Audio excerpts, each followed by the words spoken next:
Welcome to Just Energy Radio with your host, naturopath and medical intuitive, Dr. Rita Louise. We have learned from Einstein's theory that matter and energy are one. Physicists believe that all systems in nature have their own particular way of vibrating. From the swinging of a pendulum to the waves of the ocean to the light that brightens the sky each day, each of these oscillates at its own unique rate. The same holds true for every thought, feeling, event, or word we speak. Each has its own frequency or rate of vibration.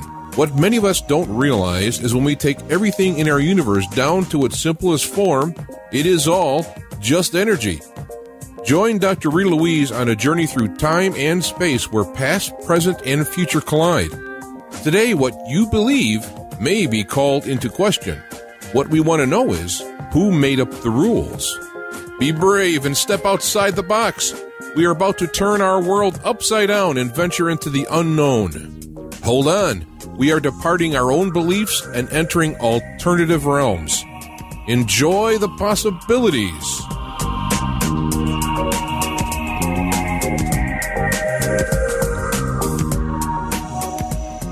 Hello and welcome to Just Energy Radio. I'm your host, Dr. Rita Louise, and thank you all for tuning into the show tonight. We're going to have a very cool and interesting show. In the first hour, we're going to be speaking with Marshall Barnes about time machines and time travel.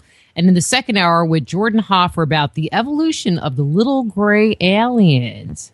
But don't forget, Just Energy Radio is brought to you by soulhealer.com, where you can find out about all the products and services I offer, including medical intuition evaluations, clairvoyant readings, and energy healing. So stop by the brand new, wait, I have to say that again, brand new, really redesigned website. Please do check it out. It looks awesome. And I don't know, check it out. But if, there's stuff going on in your life, problems in your relationship, problems at work, you have a health issue, give me a call, drop me a note, send me a line. We'll set up a time for an appointment and we can talk over the phone, in person, or even by Skype. How easy is that? It's also brought to you by the Institute of Applied Energetics, where you can jumpstart your intuition today. Stop by the website, www.appliedenergeticsinstitute.com, and download our free, yes, I said free, 50-page Jumpstart Your Intuition ebook, where you can learn how to begin doing psychic readings from the comfort of your own home. Let's see, what else? If you missed an episode of Just Energy Radio, you can always go to the webpage, www.justenergyradio.com, and check out our over 7 years worth of archives. While you're there, sign up for our newsletter, please, or to our YouTube channel, which is Just Energy Radio on YouTube. And if you go there, subscribe to the channel. How easy is that? Let's see. Anything else? A couple of other quick announcements. This weekend, if you're in the Texas area, it's the History, Haunts, and Legends Conference in spooky Jefferson, Texas. That's all day, April 12th. And then I'll be in Pensacola, Florida on Sunday. So I have a jam-packed weekend. So don't call me on Monday. So if you want a session, I'm not available on Monday. And then April 26th, I'll be at the Tyler Paranormal Conference. And then I got a couple of new ones. Ancient Mysteries International, August 16th in Collinsville, Illinois. And September 6th, Dash Beardsley Wake the Dead Conference on September 6th. That one should be pretty fun because you're going to have all music, and that's going to be fun.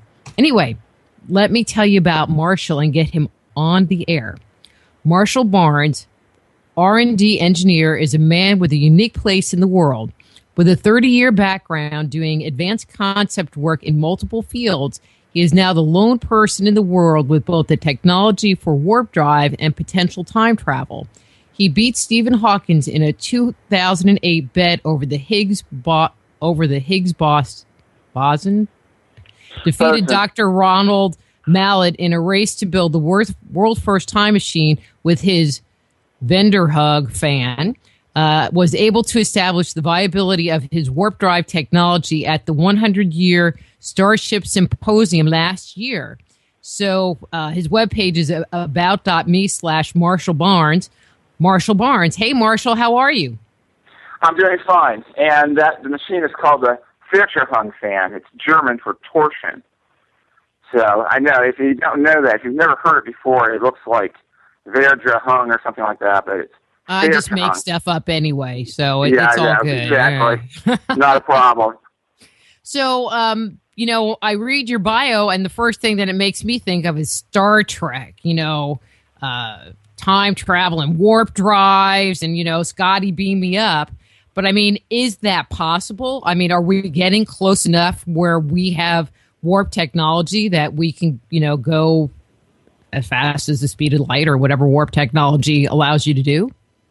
Oh, yeah, because, number one, first of all, warp drive is not a speed. It is a propulsion method.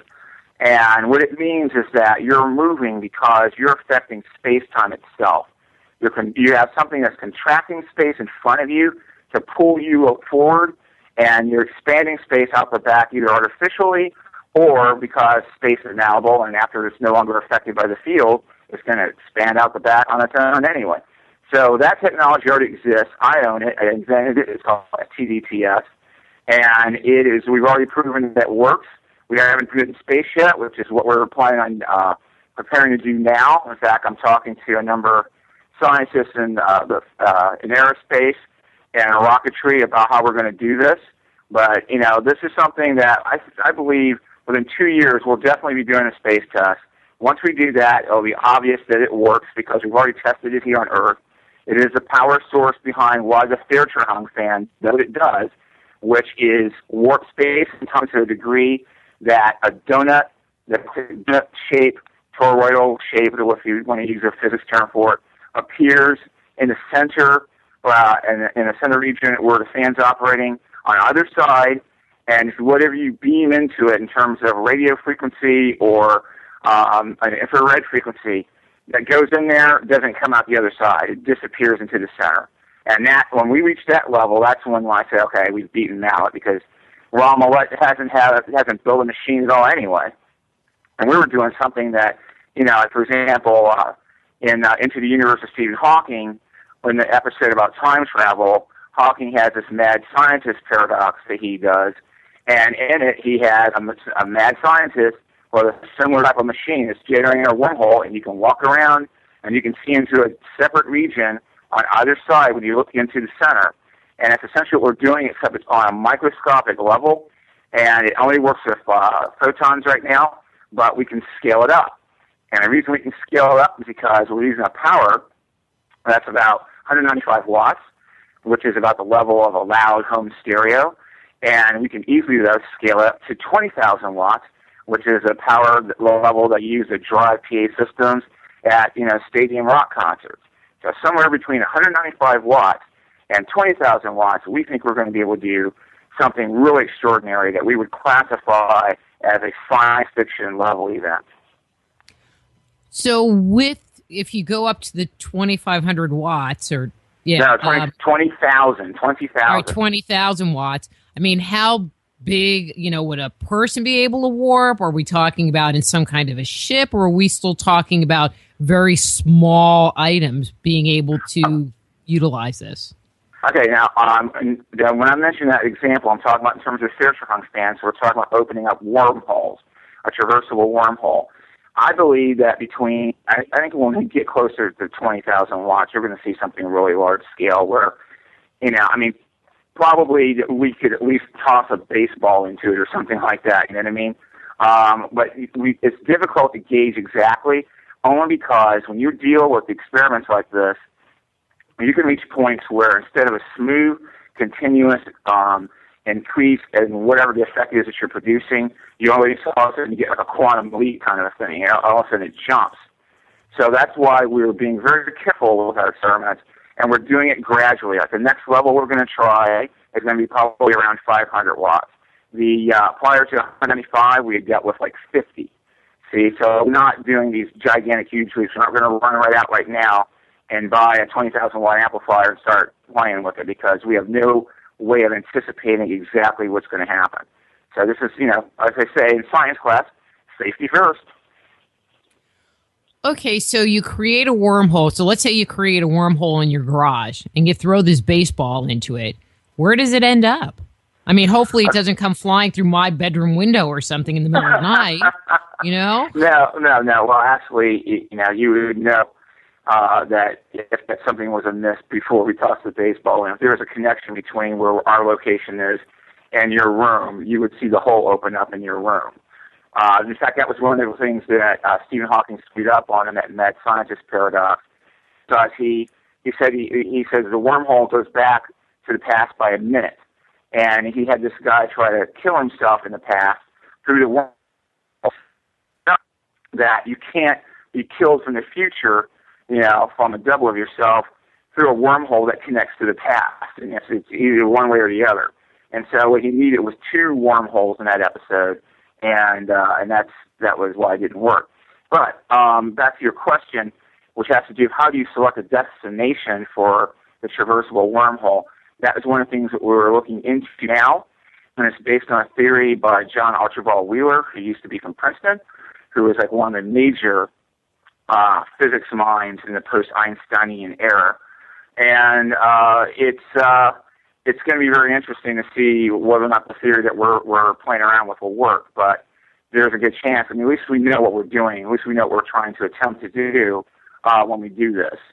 And it's going to require a little bit of equipment than we're working with currently. But we know what we're doing. So at least we have a basis to work on. Mm-hmm. So in the grand scheme of things, how complicated is this equipment? And let me just kind of finish my thought, and I think you'll see where I'm going. They talk about, alien vessels traveling through wormholes, and then they talk about, like we don't find Bigfoot because Bigfoot goes into, these vortexes or wormholes and, blah, blah, blah, blah, blah, as to how they kind of just disappear. And so is this technology so complicated that it would imply that, an alien race is just so far ahead of us technologically? Now, that's a very good question. And in fact, I'm glad you brought that up because it dovetails directly into some conversations have been having in the innovation field, which is another area I'm involved with. And essentially, to tie it all together, Stephen Hawking and Kip Thorne and Michio Kaku, they've all made references to this idea of for a significantly advanced alien civilization, warp drive and traversable wormholes would be possible. But the point is this. It's not so much that they're more advanced than we are because they've been around longer, but it's because they don't think the way most humans do. That's the key, all right? It's all about the way you think and whether or not you think innovatively or not. A good scientific example I can give is a statement by J.R. Oppenheimer, the father of the atomic bomb. And he said that there are children playing in the streets who could solve some of my top physics problems because they have modes of sensory perception that I lost long ago. And this is a very important statement because, number one, I've proven that it was accurate. I've done tests with high school students, but also I did one with a class of 4th through 6th graders. And in these tests, these kids see mistakes that Kip Thorne and Stephen Hawking have made and J.R. Gott has made in some of their theories. Nobody else noticed before except for me because that's part of my job to check that stuff. And these kids have been able to see it without any kind of background in special relativity or general relativity or anything like that. I just give them a crash course in what it is they need to understand what the question is, and then they go at it. And these little kids, this one group of kids from science and math class, or science and math club, they were able to see the mistake that Stephen Hawking made with that mad scientist paradox. And it was awesome. In fact, I just did a lecture in Alcon, which is the sci-fi convention in Addison, Texas, and I just when were you here? I live about 15 minutes from Addison. Oh, okay. Well, I was in Addison, Texas a couple weeks ago. I was at the Alcon Sci-Fi Convention. I was a science guest of honor. And in my first presentation, there was a kid in the audience. I asked him this question because all the adults were missing it. It was had to do with the mad scientist paradox. This kid's 11 years old. His name was Paul. And after a couple of tries, he got it. He got the right answer. And everyone was totally amazed. And I had money on the line. I said, whoever gets the right answer, I'll give him $5 right here. Here it is. All you have to do is tell me the right answer. And this kid got it. So what the point is I'm trying to make is that there are these scientists that have PhDs, and you'll hear them comment about time travel and stuff like that, but guess what? None of them are getting paid to research it. There is not one PhD physicist at a university I know of that's getting paid to research time travel. Not even Ron Millett, he works at the University of Connecticut. But it's outside their paradigm. I mean, one of the areas that I work in is, ancient mysteries. I don't like saying ancient alien theory, but ancient alien theory. And there's so much evidence, and they just are like, no, and they just discard and dismiss and overlook. And so I can see how it's totally possible in the physics world that they would just not be able to see something that was right there in front of their face. Right. So my point is, if they can't do that, then obviously the aliens. It's not that the aliens have to be, if there are aliens. I'm not necessarily saying there are, but that was a hypothesis. It's not so much that they've been around longer than we have. It's just they think smarter than we do, and that's basically the bottom line. Look at Tesla. Look at all the other geniuses we had. Now, if everybody thought like they did, then guess how much further along we'd be. But instead, for example, we have people pushing Thomas Edison. They say, well, Edison said, I've not failed 9,000 times. I just figured out 9,000 ways that it wouldn't work. Well, that's not very productive. What you'd rather have, and even though Edison worked with a group of people, and that's why a lot of people try to promote him, because he had people that worked with him, and that's, big, kind of cuddly kind of thing that people want to think about. But Tesla, he had it down. He would think about things in his head and then, bam, make them. So I'd rather have a group of Teslas working for me in a company than a bunch of Edisons. What's more productive? So it's all about that important concept that Oppenheimer talked about, the modes of sensory perception. How well can you see hidden clues and answers of things that people will miss? If you have that down, then you're going to be able to go ahead and do things that people would think would be virtually impossible. You'll be able to be like a sufficiently advanced alien civilization. And because one of my background things I've worked in is consciousness. And I quickly recognize the significance of what Oppenheimer was saying. But see, I haven't been applying it to my research. I knew at some point back in the past, we made a wrong turn when it came to physics and things like that. So my only question was, all right, instead of making a right turn, what happens if I make a left turn? And then doing something else different that way and that way. And built a lab, did experiments, did research, and that's what I started coming up with, answers to things that people didn't think were possible because they weren't thinking about it the right way. So why aren't they doing any research on wormholes or time travel or anything like that? I mean, there are people doing research on wormholes. I'll give you a really good example. And this is because, literally, I work in these fields. My peer group are people like Hawking and Kip Thorne and people like that. And this is a guy, his name is Jose Notario. Jose Notario was one of the second big physicists to try to work on warp drive. The first was Miguel Alcubierre. Both of them have since sworn off the idea because they think there's things about it that they can't fix, and it's hopeless. But Jose instead is thinking about working on wormholes.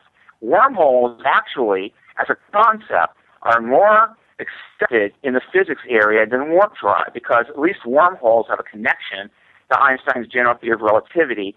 And a lot of these physicists out there, they want to feel comfortable. They want to feel like, well, at least I'm doing something that might be accepted by my peers. They are not trailblazers and visionaries. And so because wormholes are far out, but at least there's a connection between them and black holes, they feel safer working on wormholes. And this came out in an actual interview with Richard Busey, who's another PhD physicist, and I know him, and he's working with the Icarus Project, which is a group of scientists and engineers who are working on an idea of creating a space probe that will go interstellar. So, these are the kind of people I hang out with. I don't hang out with the conspiracy crowd. I'm going to be going to Boston and speaking there or being part of a conference on May 12th on innovation. And then I'm leaving for Los Angeles for the International Space Development Conference. And we're a bunch of scientists, engineers, NASA people, that's what's going to be there. That's my crowd. So I know a lot about what's really going on in terms of who's doing what research and how and why than your average person would. So we have a question in the chat room from Analog Hole, and he wants to know if you know David Anderson's, and how do you feel about his research, and is it valid? And if you do, could you say what his research is? Because I have no idea. All right. Well, real quickly, David Anderson's a scientist who said that he's got a lot of stuff and he's shown absolutely none of it to anybody.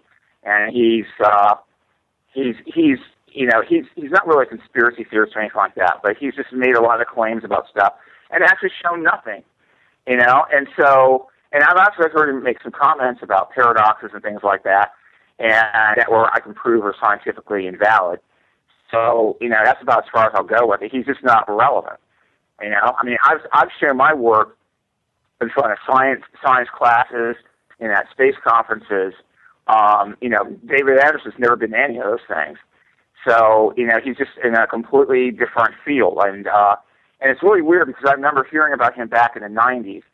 And, he's had this time warp field that supposedly caused time dilation. And, but no one ever saw any examples of it. That's all I can say. It's not of anything that's real in terms of what's going on. What I'm doing, it's real. We're causing effects. We're going through and do things with it. I have investors. The warp drive project, we're currently building or designing, space probes that could be utilizing it. We're looking at doing what's called Pico satellite launch. We'll have a very small object called a Pico satellite that will be encloaked in this field, and then from that, which will be a lot more inexpensive than doing it any other way, we're going to use a small object to test the field effect in space. So I'm doing real things, and that people know about, and that's the way it works. So if you get this, or wait, cancel that sentence. Cancel. So when you get this thing up and running, with the power usage that you're talking about, and they get it into space, how far can you travel along this wormhole, do you think, at this point in time? I don't know. I'm just kind of... Yeah, okay. Let me say two things out. The wormhole thing, although we are visualizing how we could use it in space to make a Stargate, that's not a space project. That's a here on Earth terrestrial project. The space project is where we use the field as a warp drive, okay? And as far as that's concerned, we are limited by how much power we can use because the more power you have, the more weight there's going to be, and that means your costs in trying to get off the Earth and get up into space and test it go way up. So what we're looking at are using a small rocket with like a high-altitude balloon that would take the rocket up, and then the rocket would launch from that. The payload is going to be less than a pound, and the amount of power we're going to use for the field is going to be somewhere around 10 watts probably. But that's going to be enough because we've done gravity drops. Well, we've caused an object to fall faster than what the Earth's gravity would cause it to fall, and it was like less than a watt. I can't tell you the exact power output it was, but it was. I tell you what it was though. We were using a microphone receiver, a wireless microphone receiver like TV reporters use. So, and the output was the earphone jack. So we had the signal coming out of that earphone jack, coming down a cable, hitting a copper plate that was underneath the receiver, and that once that signal hits the plate, that's what the film comes on, and that's what makes all the magic happen. So 10 watts in space, that's doable. All we need to see is constant and not be possible any other way except if we were warping space. That's all we need to get. Well, okay. So, all right, I'm just going to put my 2 cents into the whole inventive pot. I want a transporter. Okay, can you put that on your list?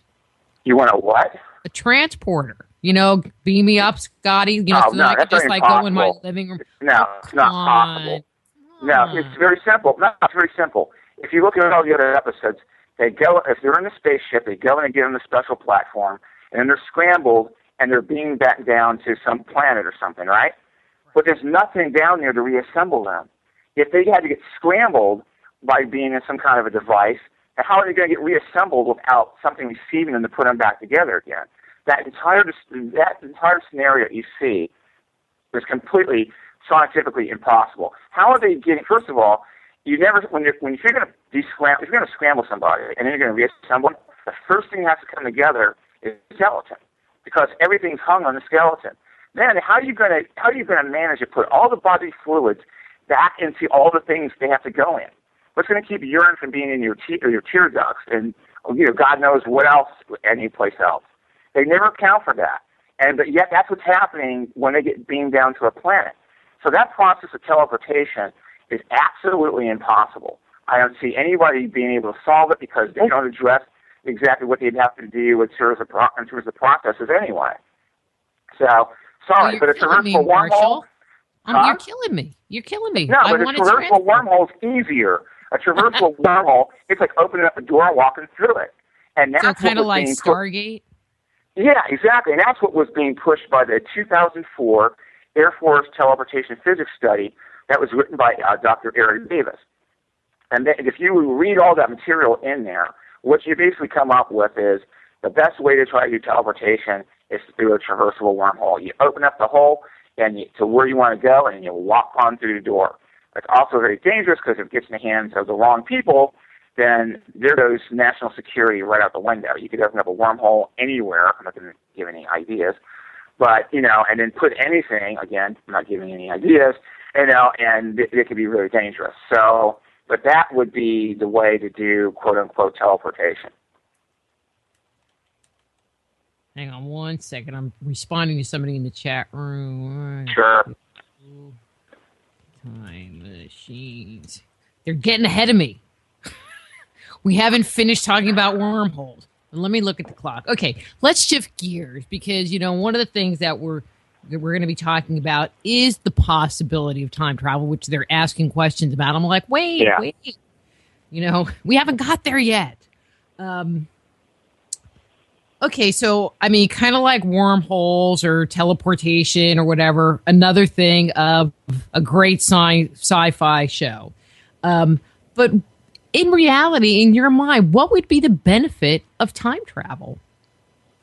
Well, there would be a lot of benefits. One, from an educational point of view, historians would love it. Then also there's actually two ways that we're looking at. For example, the Fear Strong fan actually meets all our wildest dreams, and we can actually do time travel with it on a large scale. There's two different ways that we can make a lot of money. One is time travel tourism, and that's something that we've been thinking about for a long time because of that really stupid comment that Stephen Hawking made about, well, time travel to the past is possible. We're all the time travel tourists, and everyone laughs without figuring out how silly it is because if anyone's smart enough to figure out how to do time travel, and they're also smart enough to turn it into a business, then the last thing they're going to do is have their clients go back in time where they can be discovered as being from the future and being nabbed inside the Area 51 or being thrown in a mental institution or being, depending on what time period they're in, possibly even burned at the stake. It's just really ridiculous. And the only reason why Stephen Hawking made that comment is because he's thinking of the tour guides that we see when we go to Europe or whatever. He's already in Europe, but, they have tour guides over there. Leading, these gaggles of tourists around, with their little wands and things like that they use to, so they can keep up with where they are. And that's what he's thinking of. And he's making a joke about it. And then all these people take it seriously. And it's completely, ridiculous. So the other thing that he's missing is that if you go back in time, because of the wheel hypothesis, you're going to end up in a parallel universe anyway. Not only that, we've now been able to determine that it's not even going to be like, a direct alternate universe. It's going to be because of whatever you're doing to create the space-time geometry that's going to enable you to do this. The universe literally respawns, and this, again, it has to do with John F. Bowler's theory. The universe respawns, and so you're in like a duplicate universe. Yes, it's parallel, but it's like a duplicate universe. It's not one that even happened back in the past. That was an alternate from like the one that you're currently on. And so, it's much more complicated, but yet it makes a lot more sense than anything that anybody who's just looked at this situation from a pedestrian point of view would think of. So you could make a lot of money from time travel tourism, but you can also make a lot of money if you go back in time and mine. If you go back in time to an Earth where, before the dinosaurs showed up or after they were gone, so you don't have to worry about getting chased around by a T-Rex, you could mine all you want to, and it would have no causal effect on the minerals in the ground and the Earth now. So you could get all those precious metals that are in areas that, currently are politically not really expedient to get to them, and and you can make a lot of money. So there's all kinds of possibilities or benefits from time travel if you have a mind to sit there and figure them out. So I'm guessing it wouldn't be open to the general public. That was one of the questions. No. It's for tourism. Yeah, that's a possibility. Giving the technology to the general public, absolutely not. Absolutely not, because that would just be crazy. And it's not because somebody could go back in time and change the past, because those time travel paradoxes are scientifically impossible. That's why I wrote that and actually, can you talk about the time travel paradox and the grandfather? Wait, I wrote it down somewhere. The grandfather paradox. Yeah, could you talk about that, because we're getting a bunch of questions about changing history in the chat room, and let's just Okay. It's very simple. I'm going to give everyone an example right now.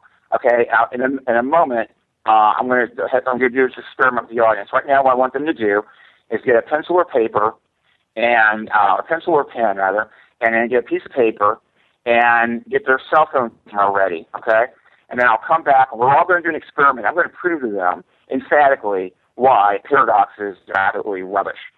So I'll give them a chance to do that. But then while I'm talking, the grandfather paradox is when they say you can go back in time, and if you killed your grandfather before he had your dad, then how could you be born because you did that? And if you weren't born, then how was it that you were able to go back in time? And it's really, this is what I want to point out. This is really because of the fact that the idea of time travel did not start out as a physics. Started out as a story plot. Okay, these paradoxes are plot devices, and so as a result, they don't really make any sense. They're just basically mind games. And unfortunately, physicists, when they started considering time travel, weren't smart enough to figure that out. Like the All You Zombies or whatever that story was, where the girl is her mother and father and all that kind of stuff all wrapped into one. It's a mind game. It has absolutely nothing to do with physics. Yet, Michio Kaku, in his book Hyperspace, referred to it as a closed time-like curve, and it's just not valid. So that's what the grandfather paradox is all about. So, okay, I was going to go back to. I think everyone's got enough time to get their pen and paper together. If we have time to do the experiment, I'll go ahead and do it now. Sure. Go ahead. All right. So everyone has got their pen and paper. What I want you to do is draw a horizontal line, and for whatever distance you want. It doesn't have to be really long. And then basically what I want you to do is that's going to be a timeline. You can put an arrowhead if you want on the right-hand end of it. But basically that's a timeline. And somewhere along the line, I now want you to make a little circle. Not a dot, but like a circle. Okay? Now, what I want you to do after you've gotten that done, I want you to take a picture of that with your cell phone camera. And what will happen is you'll have a picture of it, and then after you've done that, then what you want to do is take your pencil or pen, and then draw a line beginning in the side of the circle, and make it go up and then back down outside of the circle, terminating at the line, and then make an X there where it terminates. So you make a loop that begins inside the circle, comes back out, and comes down again, and terminates at that horizontal line. And you make an X there. Now, what you do is you compare that to your photograph. And, of course, it looks different. Now, what you've done is you describe the geometry of going through that circle, which is a wormhole. You loop back through time and come back out on the outside of it where you were before. Now, if you had a video camera, and before you went into that wormhole, and you were filming what you were doing, you would not see yourself standing there at the wormhole when you went in. That would not be on your camera. However, when you come back out of that, if you travel through that line, I had to create the loops back around where the X is. That X is a point where you see yourself. And your copy of yourself, with the video camera, would now have you on it, but that's not what you would have. And that shows you've got two outcomes here. And that's not allowed by quantum mechanics. There's something called the Copenhagen interpretation of quantum mechanics that says you only get one outcome per measurement. So if you have a separate outcome that doesn't agree with what happened the first time around, You automatically have to be dealing with a parallel universe outcome. There's no other way around it, because otherwise you're saying, oh, you know, we're going to go ahead and violate the number one interpretation of quantum mechanics that there is, and that's just not happening. So, and also you've got the video camera footage that would prove this. And of course, since you conducted this experiment, you've got the cell phone.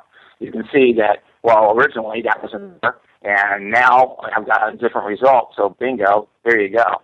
So the Grand Thorough paradox, all these paradoxes, I don't care what kind of paradox it is in terms of time, they are mind games. They are plot devices. They have absolutely nothing to do with physics. And I just wanted to show you how little physicists actually pay attention to these kind of things, because they're not getting paid for it. So we have another really great question from Analog Hole, who I don't know what he does, but he's got some great questions today. Sure. So, it wasn't really a question; it was a comment, but it was really good, so I'm sharing it. So he put, if you travel in time and you enter into another universe or parallel universe or whatever, how do you get back to your original universe? Wouldn't travel always create a new universe, thereby making it impossible to get back to the original? No, because all depends on how you traveled there in the first place. You'll end up in a different universe, but how did you get there? Did you get there in a vehicle? Did you get there through a wormhole? Now, if you went through a wormhole, as long as the wormhole stays open, you can get back pretty easy. If it closes, well, that's going to be a problem. But if you got there with a vehicle, in other words, something we use as a process that physicists call macroscopic quantum tunneling.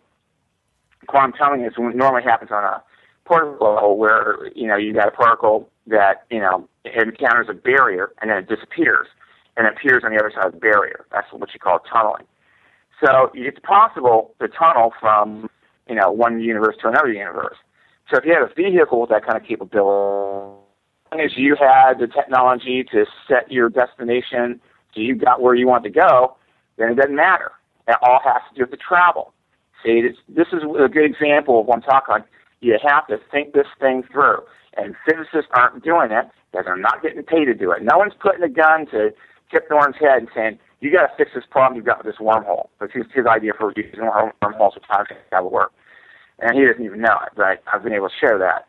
But the thing is that, no one's being forced to really deal with this stuff in a serious manner. They're just not.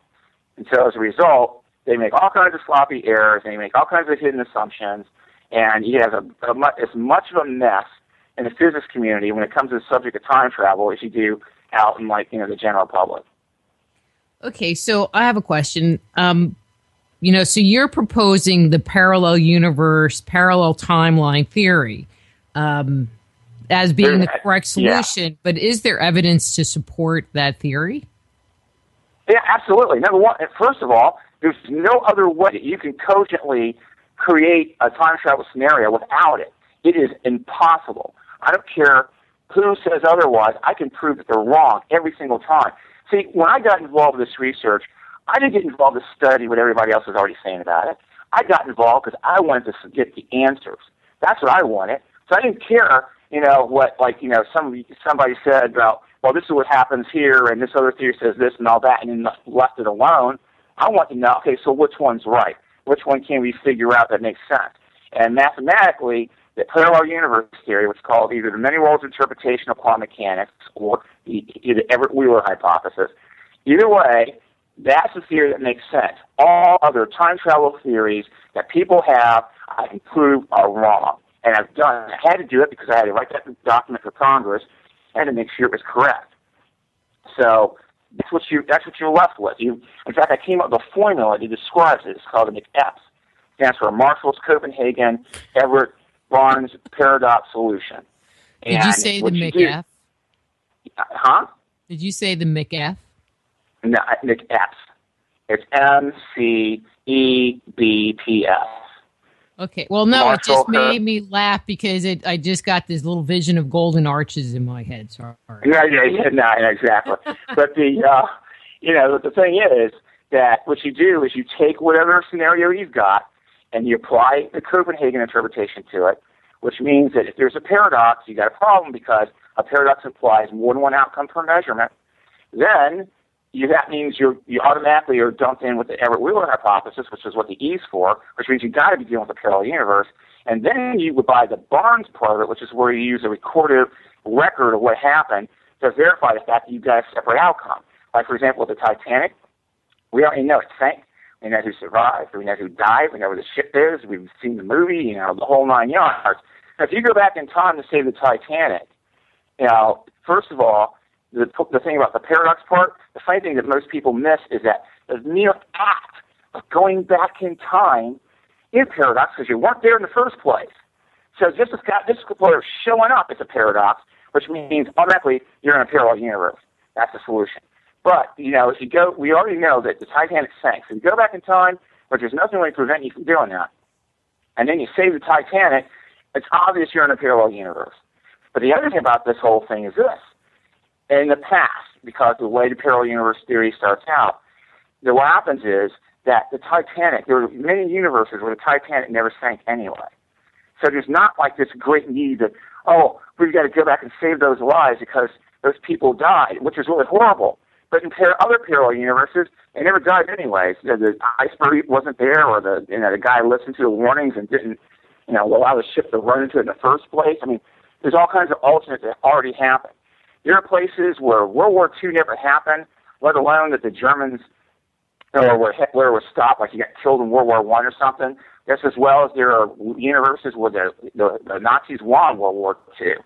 So they're all out there, all these different alternatives, and that's one thing that's very exciting about the idea of time travel is that there's all these alternate versions out there, and there's so much to explore. It's incredible. Okay, so here's my very scientific theory. But if we're to accept that the parallel timeline theory is correct, wouldn't the universe be really crowded with billions and billions of years worth of timeline? I mean, this is what I was thinking because I like thinking outside the box too. You know, so if each, you know, because they say that each decision you make, you know, it will split the timeline. And, you know, but there's a lot of people all splitting the timeline. And if you think of each of these decisions and choices, splitting it as being a hair. You're in the future. Or you could do something where if you had a traversable wormhole and you could select where you want that opening to go to, using this idea that Alexander, but Wheeler, John Archibald Wheeler came up with, then yeah, you could go to the future that way. Personally, I don't look that much toward the future because I'm not that interested in the future. But I am interested in the past. I'm interested in parallel universes that would have blown up and not had anything to do with our particular, you know, timeline on anyway, because there's always going to be those kind of possibilities as well. Okay, so really obscure, kind of off-topic question. So if you could go back in time, where would you go? What time period and what would you want to see?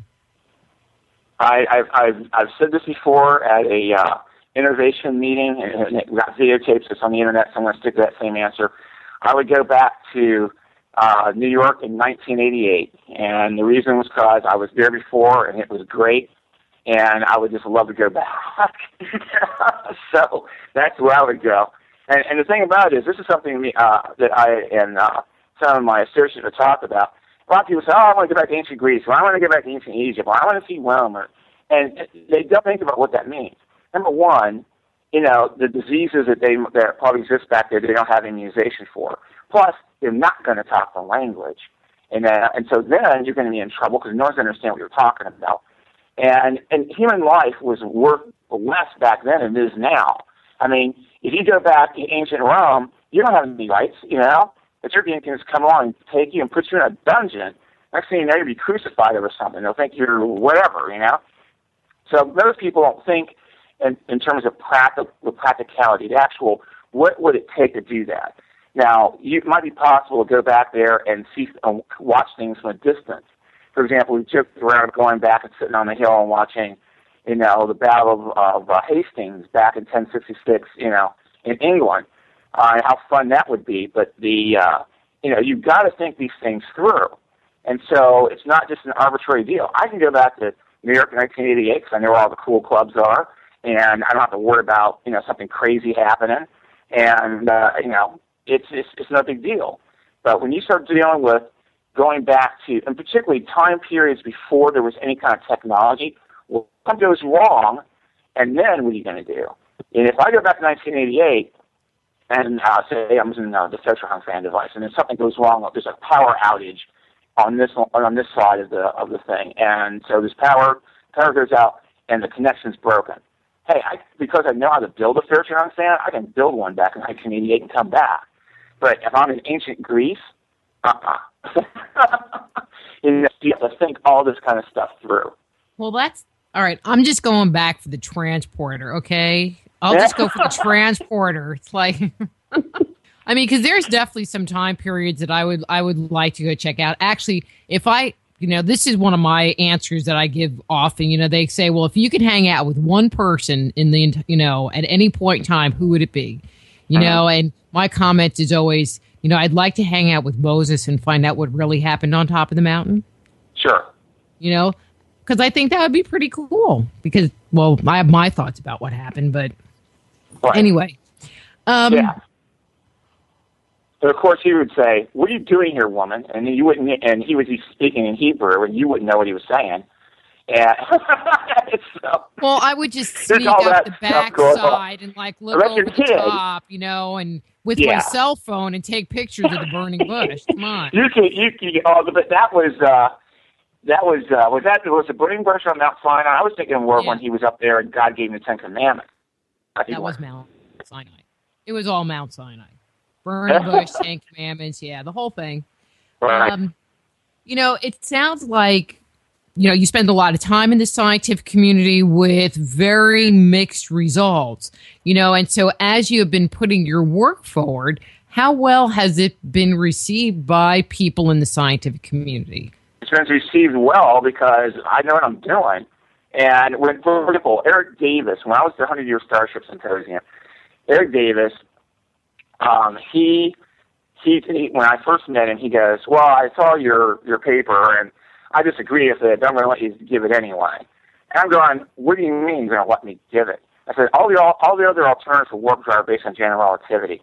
And general relativity is expensive. You have to do all these things to match the energy requirements, which is why no one's got a warp drive. And besides that, it's like that girl you knew in high school. The one that only hung out with the guys with the right haircut and a leather jacket and had to have a certain sports car. She wouldn't think about dating you. Then maybe if you got the money together to get some of that stuff, she still might not date you. Meanwhile, I'm looking down on him the whole time because he's like about 5'3". I said, that's general relativity. A lot of promise there, but it's too expensive. You're not going to get it. And I said, my thing is based on the unfinished unified field theory, or the coupling between electromagnetism and gravity, and that gets you all those cool things that general relativity teases you about, but you can't afford them. And he goes, "Yeah, okay, I see your point." So, I mean, I know enough about what I'm doing that I don't care if it's Stephen Hawking or Kip Thorne or anybody else. My arguments will stand up. And plus, in terms of the Fairchild fan and FETS and all that, we've got the results that are being demonstrated that are extraordinary. So it's like, good grief, what are you going to do? We can show it works. It's not theory. It works. Now, how far we can take the Fairchild fan in terms of scaling it up and all that, that's still left to be determined. But the fact that we're doing anything with the Fairchild fan, the fact we have that toroidal shape where you can beam, radio frequency or infrared transmissions into it, and it disappears over time. That's the key thing about it. It doesn't just cause some kind of interference effect. It starts out being fine. Then over time, the signal starts being disappear. There's static pulses that start to appear. Then the static is violent. It's almost like watching something go into a black hole almost, except that we're dealing with static. And that signal you're transmitting gets chewed up and completely, eventually you have nothing. It's nothing but static, and it's black static. It doesn't even look like normal static. And that's what freaks the physicists out, because you shouldn't have an effect like that builds up over time unless you're changing the parameters, like you're increasing the power or doing something like that, and we don't do that. And then when I was able to show that it doesn't matter which side you try to transmit the signal into, it doesn't come out the opposite side, that is a classic donut shape. That is a classic Stargate's wormhole shape. And that's when I said, that's it, now it's lost. Because now it still didn't have a machine anyway in the first place. And we had already shown step by step as the friction fan was developed for a period of 16 months how it started out going faster than it should have because of it's only a one-speed fan, and that fuel was doing exactly what we predicted. It was causing acceleration, so the fan blades are going faster than they should, and then it was creating ozone, and then we started having weird optical effects that would show up sometimes in certain frequency ranges, and then we got to the point where we saw the signals start to disappear. But finally, the coup de grace was when I was able to show the signals disappear on either side, and they disappear in the region in the center, and that matches physical predictions because what we're saying is we have torsion being created. That's what Federung means. Hey, Marshall? Yeah, go ahead. I don't mean to cut you off, but we have 2 minutes before the music rolls. Oh, yeah. So, all right. One quick question. So, I was told that you had a book that was being released. Has it been released yet? Yeah, I'm adding a special chapter on Mallet because of certain things. He wants time travel to be regulated, which I disagree with. So I had to put that in there. It should be up when you go to blurb.com to find it. It'll be only sold at blurb.com, B-L-U-R-B. And it's called Paradox Lost, the public edition, the Through Geometry of Time Travel. Cool. Marshall, you're pretty cool. I'm glad that you came on and hang out with us today. Thank you very much. I appreciate that. And I am going to let you go because the music is going to be coming up here in a second anyway. And I don't know. We'll have to have you back on, talk about something else. I'm not sure what. There's always something new happening. Cool. All right. Thank you so much. Thank you. Bye. All right. Bye. That was Marshall Barnes. His webpage is about.me/Marshall Barnes. And check out his book on blurb.com. I'm Dr. Rita Louise. We'll be back with Jordan Hoffer after these words from our sponsors.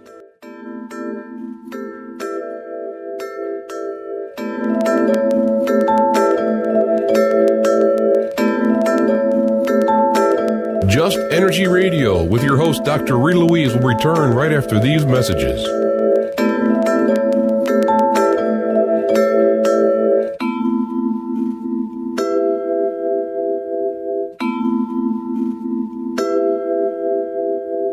Your list.